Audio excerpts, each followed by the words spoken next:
Hi, this is Kelly Elvin with Golf Life Navigators. Thanks for joining us for yet another edition of Voices of the Game, where we spend some time reminiscing with some of the outstanding media who've covered our game down through the years.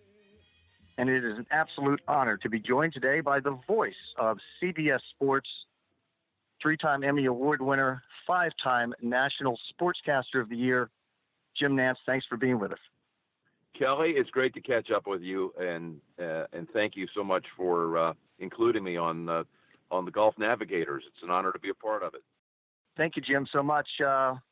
Your voice has become synonymous with CBS Sports for many, many years, many Super Bowls and many Final Fours.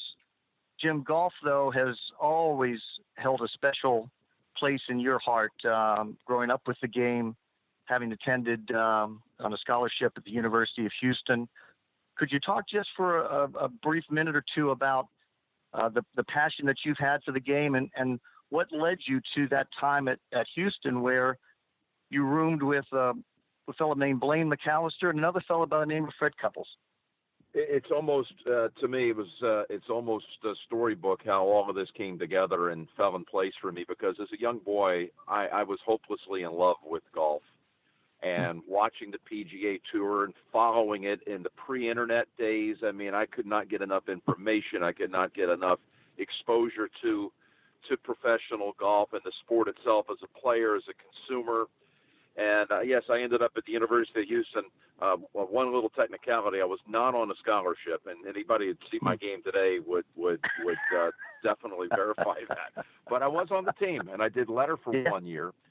Somehow the coach saw some potential. Coach Dave Williams saw potential in me, which I'm ever indebted to Coach Williams. God rest his soul. What a profound influence on my life he was. But I got to be on the golf team, came in with Blaine, Freddie, John Horn. We were all roommates together during school, Paul Marchand.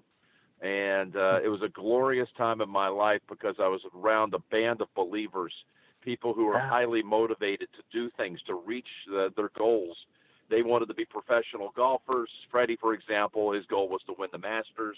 My goal was to work for CBS and specifically to one day be able to broadcast the Masters tournament. So there was a lot of very positive energy in the environment at Houston, and it played a big role in me being able to attain the things that I have in my life.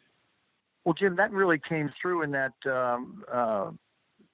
show that you did before the Masters that aired not too long ago that brought back some of those guys for a little roundtable discussion, and then Fred joined you at the end. You could really feel as you said, the positive vibes and the love that you all had for one another at an extraordinarily special time in your lives.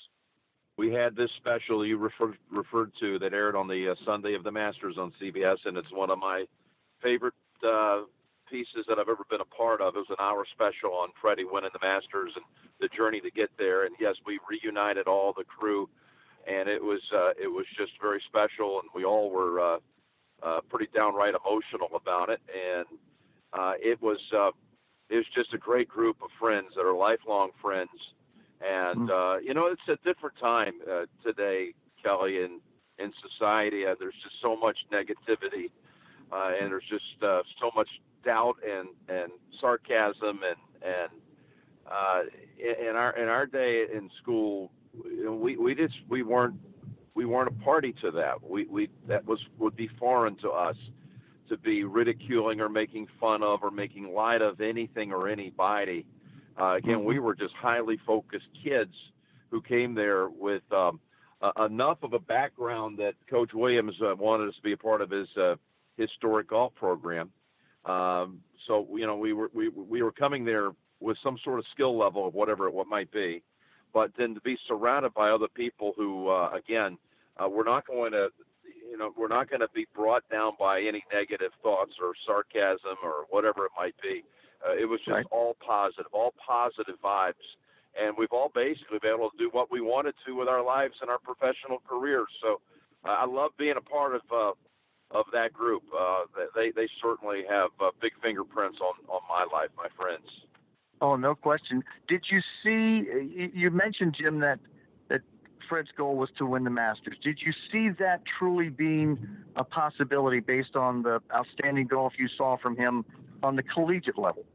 I watched enough golf as a kid. My parents were so gracious in making sure that I got to go see the PGA Tour on a pretty regular basis. I say regular basis. Once a year, our family, during a spring vacation, we were living in New Jersey at the time, we would load up the car and we would go spend spring break wherever the tour was. Okay, and of course it was usually coinciding with the Florida swing. And if the tour was at Doral, we drove for 2 days to the Miami area, and they would drop me off every day, and all I would do is run around and watch these PGA pros and watch the broadcasters climb into their broadcast towers and booths. And I was living in a dream, in a fantasy world, but my parents were there to help make sure that they kept the dream alive.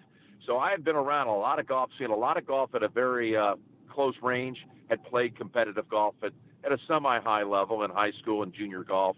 But when the first time I saw Fred hit a golf ball, and I can remember the day, it was August the 29th, 1977. We were at Sugar Creek Golf Club outside of Houston, and I saw him hit his first shot. The coach took all the freshmen out to Sugar Creek to kind of have an introductory round of golf. He took one swing, and I saw what looked like a swing in slow motion, and the ball fly off this driver face like it had been shot out of a cannon. And I thought, I've never seen anybody hit a golf ball like that in my life. This guy is going to be a great player. And he was and he still is, such a good-hearted individual who was just a natural at the game, taught himself how to play, swing the club and everything. And that unique free-flowing move that he had, in his glory days in golf, he had it as a kid, as an 18-year-old coming out of Seattle. It was just a glorious sight watching him strike a golf ball. I was going to say, Jim, is that look, that free-flowing that we know Fred Couples, that was obvious at that young age, that swing, that look has carried on through the years without much change? Well, he's had professional instruction, primarily from Paul Marchand, who was one of our teammates and one of our dear friends, one of our amigos. And, he's been there to help tighten things up and make sure, just fine-tuning Fred's natural swing. But by and large, Fred swings a golf club the way that he felt he was supposed to when he was a little boy growing up on Jefferson Park in the shadows of downtown Seattle. That's how he picked up a golf club without a glove. It picked up a club and had that unique swing, and that's how he felt like he was supposed to swing a golf club, and it came naturally to him. And to me, it's one of the great swings of all time.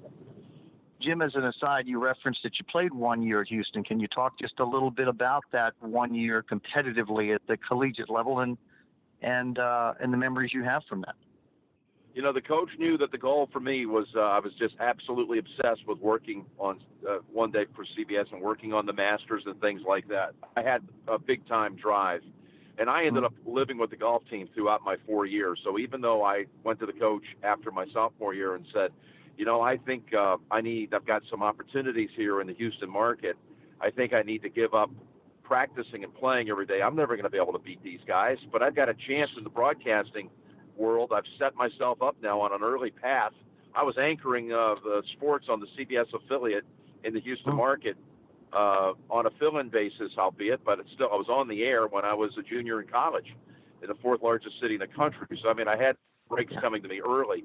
And I did play actually 2 years. 1 year, he technically redshirted me in case by some miracle my game caught fire and I transitioned my goals and my attention and my love to being a competitive golfer instead of being a broadcaster. So I lettered 1 year, I redshirted another year, and at the end of those 2 years, I could see the writing on the wall. I had a chance to be doing things at the age of 19 or 20 years old in broadcasting that maybe no 19 or 20-year-old in the country was doing at that time. I was actually feeding reports to the CBS radio network for CBS Radio Sports. I was on their broadcast, their sports updates, like over 100 times during the year. I was anchoring on the CBS affiliate in Houston. I was doing play-by-play in the Houston market on a cable station. I was definitely getting opportunity, and I needed to make sure that I did not let go of any opportunity by chasing a false dream of being a professional golfer one day. So Yeah, I played in, technically, Kelly, I played in one tournament, and it was a one-day tournament, an 18-hole get-together with a local junior college. And I shot 35, 1 under par going out. I parred 10 and 11, and at that time, I would later find out that 1 under through 11, I was leading. I was beating all the aforementioned stars of my my Houston class. Right, and, through 11. Then what happened after 11, Jim? On the 12th tee, a par 4, drivable. I went iron off the tee, and I shanked my tee shot. Shanked it. Hit it, hosel rocket into what's called a bayou down in the Houston parts. That's like a little small body of water that's kind of controlled. And I hit it into this bayou, took the penalty, made a great 6, made a great doubled the next hole, and doubled the hole after that. I went double, double, double.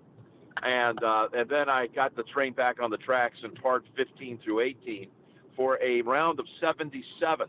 So my career tournament scoring average at Houston was 77.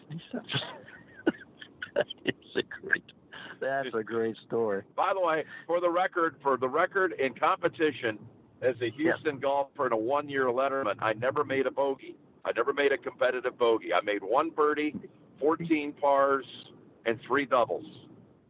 That is awesome. You know, listening to you and your recall, it reminds me of Mr. Nicklaus, and having listened to many of his press conferences and his incredible recall of shots hit from 50, 60 years ago. Is that just part of some golfer's DNA, Jim? Some strange ability to recall. You remember the first time you saw Fred hit a shot, for goodness sakes. That's not something everybody has the ability to pull back. You know, Kelly, it made such an indelible impression on me that first time that I was together with my future lifetime friends. And again, Fred's swing and the result of that swing, the way the ball flew forever, and again, had that shot out of a cannon kind of effect. It definitely left a memory I'll never let go of. And hey, it's unlike Jack Nicklaus, who had thousands of competitive rounds and unbelievable conquests. For me to remember my competitive shots at Houston, there are only 77 of them I have to remember, so it's not that hard.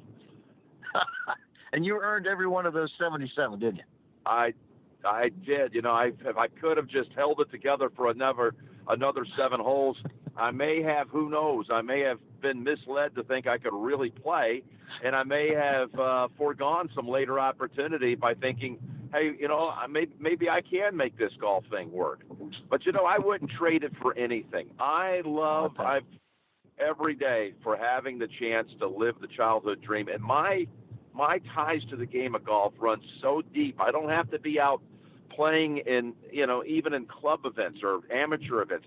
My game's not any good anymore because I just don't have the time to put the effort in for it to be sharp. But to be around the game, to be a storyteller for the sport, it means the world to me. I live for the golf lifestyle. As you know, I live in Pebble Beach, California, which is just an American treasure. That was always a dream, was to one day live and move to Pebble Beach. I made that happen 6 years ago. I'm around golfers. I like the vibe. I like the culture. I like the philanthropic heart of the sport that people on the outside of the game don't understand the giving nature of golfers, the good deeds and the good things that come from the sport. I remain to this day, now well into my 50s, hopelessly in love with the game of golf. Oh, it's fabulous.